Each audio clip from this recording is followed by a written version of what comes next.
जब तक उस एसएचओ पर एफआईआर दर्ज नहीं होता है, जो पुलिस 112 सेवा है उसके पदाधिकारी जो दिलीप कुमार मंडल था, उस पर एफआईआर दर्ज नहीं होगा तो मैं लड़ाई लड़ूंगा।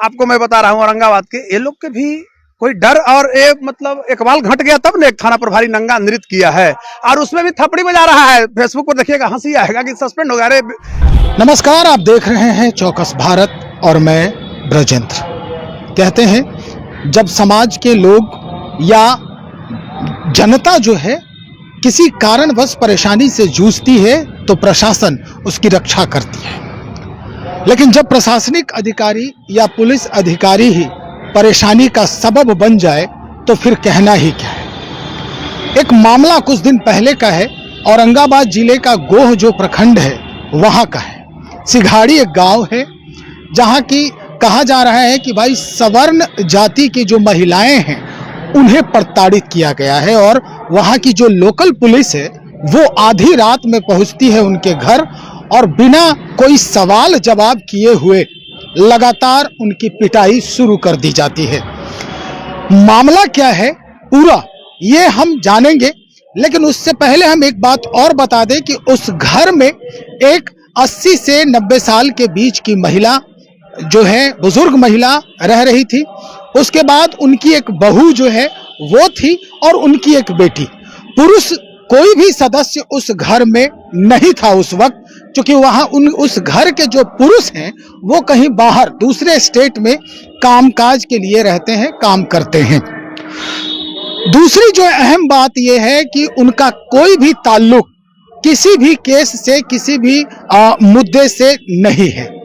पूरा मसला क्या है इस पर आज फिर से हम जानकारी लेंगे और अद्यतन इस पर क्या कार्रवाई हुई है इसकी भी हम जानकारी लेंगे। इस पूरे बाबत बातचीत करने के लिए आज पटना उच्च न्यायालय के जाने माने अधिवक्ता डॉक्टर कौशलेंद्र नारायण हमारे साथ हैं। इन्हीं से हम आज मुखातिब हैं और जानने का प्रयास कर रहे हैं कि वकील साहब वो पूरा जो मसला है वो कहां तक पहुंचा है, क्या जो अधिकारी हैं उन्हें दंडित किया गया है, क्या कुछ कार्रवाई हुई है, क्योंकि वीडियो बहुत वायरल हो रहा है। सर्वप्रथम तो मैं धन्यवाद देता हूं व्यक्तिगत स्तर पर और एक मेरा जो धर्म है उसके स्तर पर आपको और आपके चैनल को जो यह ज्वलंत मुद्दा है, ज्वलंत घटना है, इस मुद्दे को आम जनमानस के बीच में हमारी लीगल एस्पेक्ट को, विचारधारा को ले जाने के लिए आए हैं। इसके लिए तहे दिल से मैं शुक्रिया अदा कर रहा हूं। ब्रजेंद्र जी, आप एक तपे तपाए पत्रकार हैं। औरंगाबाद जिले के गोह थाने के सिंघाड़ी में जो घटना घटी है वह बड़ा ही अमानवीय घटना है। हमारी मानवता शीर्षक कर रो पड़ी है और सच्चाई मैं बता रहा हूं कि उस समय मैं सुप्रीम कोर्ट में एक केस के मामला में, और उस समय सुप्रीम कोर्ट बार एसोसिएशन है उसका मेंबर बनने के लिए मैं खुद गया हुआ था। लेकिन जब आप जैसे पत्रकारों के चैनल में मैंने देखा, हमारे शुभचिंतक लोग फोन किए, तो जब यह घटना का विवेचन मैं आंतरिक स्तर पर किया तो सर्वप्रथम लगा कि बहुत बड़ा मानवाधिकार का हनन है। और तब उसी दिन मैंने, जिस दिन घटना की सूचना मुझे मिली, तो मैं मानवाधिकार आयोग में, केंद्रीय मानवाधिकार आयोग जो नई दिल्ली है, उसमें मैंने कंप्लेन केस रजिस्टर्ड कराया। उसका डायरी नंबर भी आ गया है, वो प्रोसेस में है, उसका भी प्रोसीडिंग होगा। और आप इस रूप में लीजिए कि पुलिस ने वहां पर सिंघाड़ी में अमानवीयता, क्रूरता तथा पाशविकता का नग्न प्रदर्शन किया है। आप इस रूप में देख सकते हैं कि the police have displayed A naked display inhumanity, क्रूरलिटी and brutality. तो हमारा समाज कलंकित होता है, इससे हमारी प्रगति रुकती है।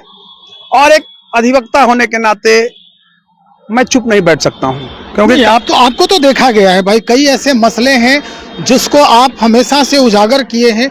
कई मुद्दे हैं, बीपीएससी का ले या फिर और भी कई सारे मुद्दे हैं जिस पर आप बेबाकी से बोलते हैं और जूझते हुए नजर आते हैं। लेकिन अब ये सवाल उठ रहा है कि आखिर उस परिवार की गलती क्या थी? कोई गलती नहीं है, बताइए। अगर गलती भी है, उस परिवार में कोई मुदाले भी नहीं है। मुदाले अगर रहता तो भाई आप ऑनरेबल सुप्रीम कोर्ट का जो नॉर्म्स है, जो गाइडलाइन है, उसका हनन नहीं न कर सकते हैं।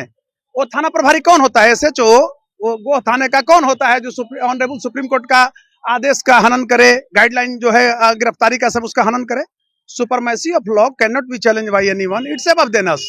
लेकिन मैं एक चीज कहना चाहूंगा उसमें, और मैंने देखा कि बिहार से एक बहुत बड़ा मुझे दर्द हुआ। मेरे अंदर दर्द है, क्षोभ है, दुख भी है और मौत सी मायूसी है कि लोग बोल नहीं पाया पॉलिटिकल होने के लिए, वोट मेरा गड़बड़ाएगा। एक मैंने देखा कांग्रेस के पूर्व अध्यक्ष और पटना साइंस कॉलेज के प्रिंसिपल रह चुके पूर्व मंत्री प्रोफेसर डॉक्टर रामजतन सिन्हा जी, रामजतन बाबू को मैंने देखा कि उस पर एक्शन लिया, पीड़ितों से गया। मैं दिल्ली था उस समय, लेकिन देख रहा था आप लोग के चैनल के माध्यम, दिल्ली गए, डीजीपी से मिला उन्होंने, उसके लिए मैं शुक्रिया अदा करता हूं। और बड़ा ही उन्होंने संवेदनशील कार्य किया, सकारात्मक कार्य किया समाज हित में। तो मेरा एक नैतिक दायित्व बनता है अधिवक्ता के नाते और एक समाज का बेटा होने के नाते कि मैं चुप नहीं बैठ सकता हूँ। सुनने में तो ये आ रहा है कि जो अधिकारी जिस तरह कार्रवाई करने गए थे उनको दंडित किया गया है। आप देखिए फिर यही गलती, सस्पेंड किया गया है। Suspension is not punishment. वो क्या है पनिशमेंट? कल रिवोक कर देगा। जब तक उस पर एफआईआर नहीं दर्ज होता है तो मैं चुप नहीं बैठने वाला हूं। कोई हमको इसमें, अब मैं बता रहा हूं, इस मुकदमा को मैं निःशुल्क लड़ूंगा, आपको घोषणा कर चुका हूं। तो मैं इस पर और सिविल सूट फाइल करवाया हूं, फाइल तैयार कर रहा हूं। अब जस्ट औरंगाबाद हमारा वकील से बात हो रही है, उनको मैं बोला हूं, यहाँ से ड्राफ्टिंग करके भी मैं दे रहा हूं, वो फाइल करेंगे। और क्रिमिनल केसेस भी मैं यहाँ हाईकोर्ट में करूंगा एक आध दिन में। लेकिन मैं कहना चाहता हूं कि वोट के राजनीति में कोई बोल नहीं रहा है। बताइए आज कितना सोसाइटी कमजोर हो गया है। तो अपेक्षा किससे करते हैं आपकी? वोट की राजनीति के लिए बात करेगा कोई नहीं है, कोई जनप्रतिनिधि अच्छा नहीं है। ये सबके मुंह में जाब लग गया है, ये सबके मुंह में जाब लग गया है। दुर्भाग्य है हमारी समाज की महिलाएं के ऊपर लाठीचार्ज हो रहा है। बताइए कैसा है थाना? गोह जो है वो काराकाट में आता है। काराकाट के निवर्तमान सांसद, काराकाट के जो विधायक हैं, वो उनकी भी तो कुछ बनती है। ये सब क्या बनेगा बताइए? एक कोनो बोला, देखिए हमारी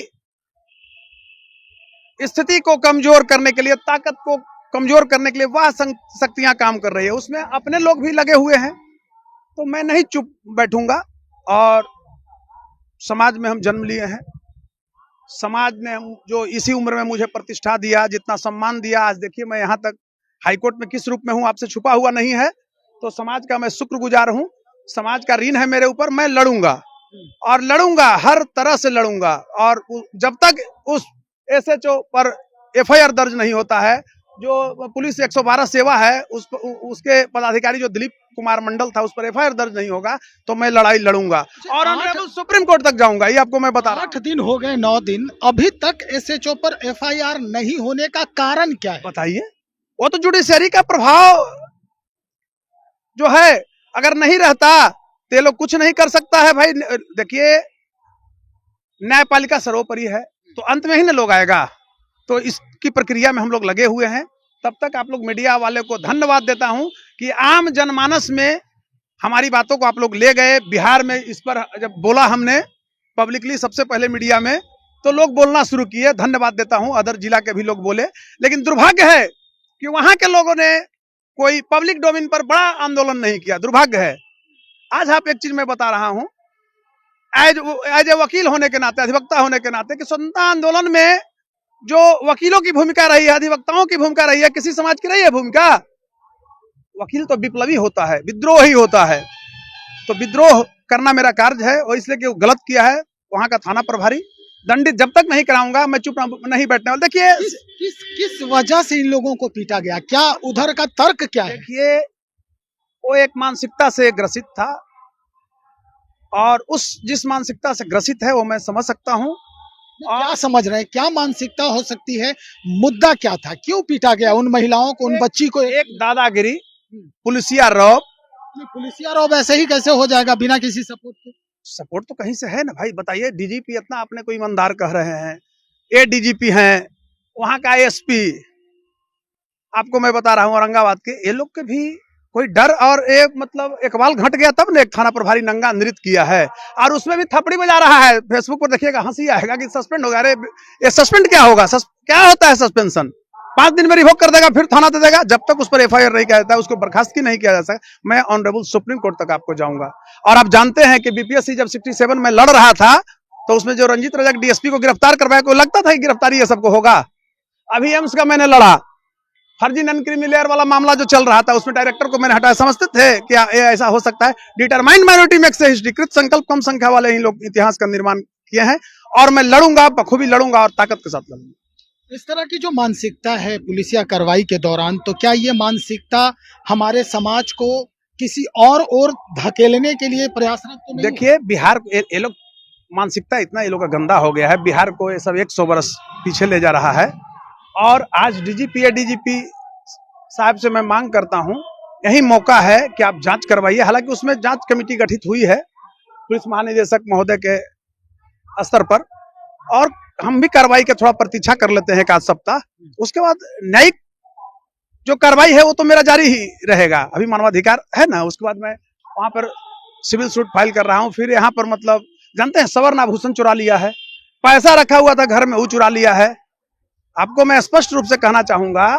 और एक महिला वहां बताई कि उसका चैन ये सब था, वो सब भी चुराया है। दुर्गा जी का लॉकेट है, लॉकेट है, चुरा लिया है। बताइए कितना घृणित है पुलिसिया मानसिकता। पुलिस तुम रक्षक हो कि भक्षक हो, बताओ। ये चोर चोट्टा लोगों को थाना प्रभारी बना दे रहा है पैसा वसूलने के लिए। एक सब थाना प्रभारी ऐसा हो सकता है, पुलिस ऐसा हो सकता है? आप अदर जगह जाकर देखिए पुलिस कितना मतलब प्रोटेक्ट करती है पब्लिक को। ये तो रक्षक नहीं भक्षक है। तो मैं चुप नहीं बैठने वाला हूं, और मैं किसी हद तक जाऊंगा। जो न्यायिक प्लेटफॉर्म है वहां तक, ऑनरेबल सुप्रीम कोर्ट तक मैं जाऊंगा, लेकिन दंडित कराऊंगा। देखिए चुनावी वर्ष है, सबसे जो बड़ी बात है, अहम बात है, चुनावी वर्ष है। और इस पूरे मसले को अगर जो है पूरा माहौल बिगाड़ने का प्रयास किया जा रहा है या तुल देने का प्रयास किया जा रहा है, ताकि एक जो पक्ष है उसका पूरा माहौल बिगड़ जाए। नहीं देखिए, मैं कहना चाहता हूँ ये दुर्भाग्य है बिहार के लिए और हर देश में करीब करीब रहा है कि चोर चोट्टा, ये ठेकेदार जो आ जा रहा है, लंपट आ रहा है, घोटाला करके समाज उसको महिमा मंडित कर रहा है। इसलिए कि वो समाज में जाता है, 2 लाख 4 लाख रुपया दे दिया, कम्बल बांटने लगता है, चोर मचा रहा है ईमानदारी का शोर। दुर्भाग्य है समाज में, और वही लोग जनप्रतिनिधि हो रहा है। तो ताकत कहाँ से रहेगा? कोई घोटाला में फंसा हुआ है, कोई क्रिमिनल केसेस में फंसा हुआ है। तो मेरा कहने का तात्पर्य है कि जनता को भी सोचने की जरूरत है। चोर माफिया दलाल को नेगलेक्ट जब तक नहीं करेगा, किसी भी सोसाइटी का हो, अच्छे लोगों को जनप्रतिनिधि नहीं बनाएगा, उसकी ताकत नहीं बढ़ेगी। चलिए, बहुत शुक्रिया जानकारी देने के लिए। तो भाई जनप्रतिनिधियों को समझने की जरूरत है, और जिस तरह का माहौल जो है बनते दिख रहा है वो निश्चित तौर पर सवाल तो खड़ा करता है पुलिसिया कार्रवाई के ऊपर, प्रशासनिक अधिकारियों के ऊपर और ऐसे विधि व्यवस्था के ऊपर। जाने माने अधिवक्ता डॉक्टर कौशलेंद्र नारायण से बातचीत कर रहे थे। हालांकि इन्होंने साफ तौर पे कह दिया है कि पहले की तरह अगर इस पर कोई उचित कार्रवाई नहीं होती है तो जिस तरह से हम और मामलों में हमेशा से लड़ाई लड़ने का काम किए हैं, इस मामले को भी हम छोड़ने वाले नहीं हैं। क्यों? क्योंकि ये एक समाज का मसला है, समाज का मामला है, और इसी समाज ने एक अलग पहचान इन्हें भी दी है। तो चलिए देखते हैं क्या कुछ परिवर्तन होता है इस पूरे मसले में, क्या परिणाम आते हैं, वो भी हम आपको दिखाएंगे। बने रहिए हमारे साथ। बहुत शुक्रिया।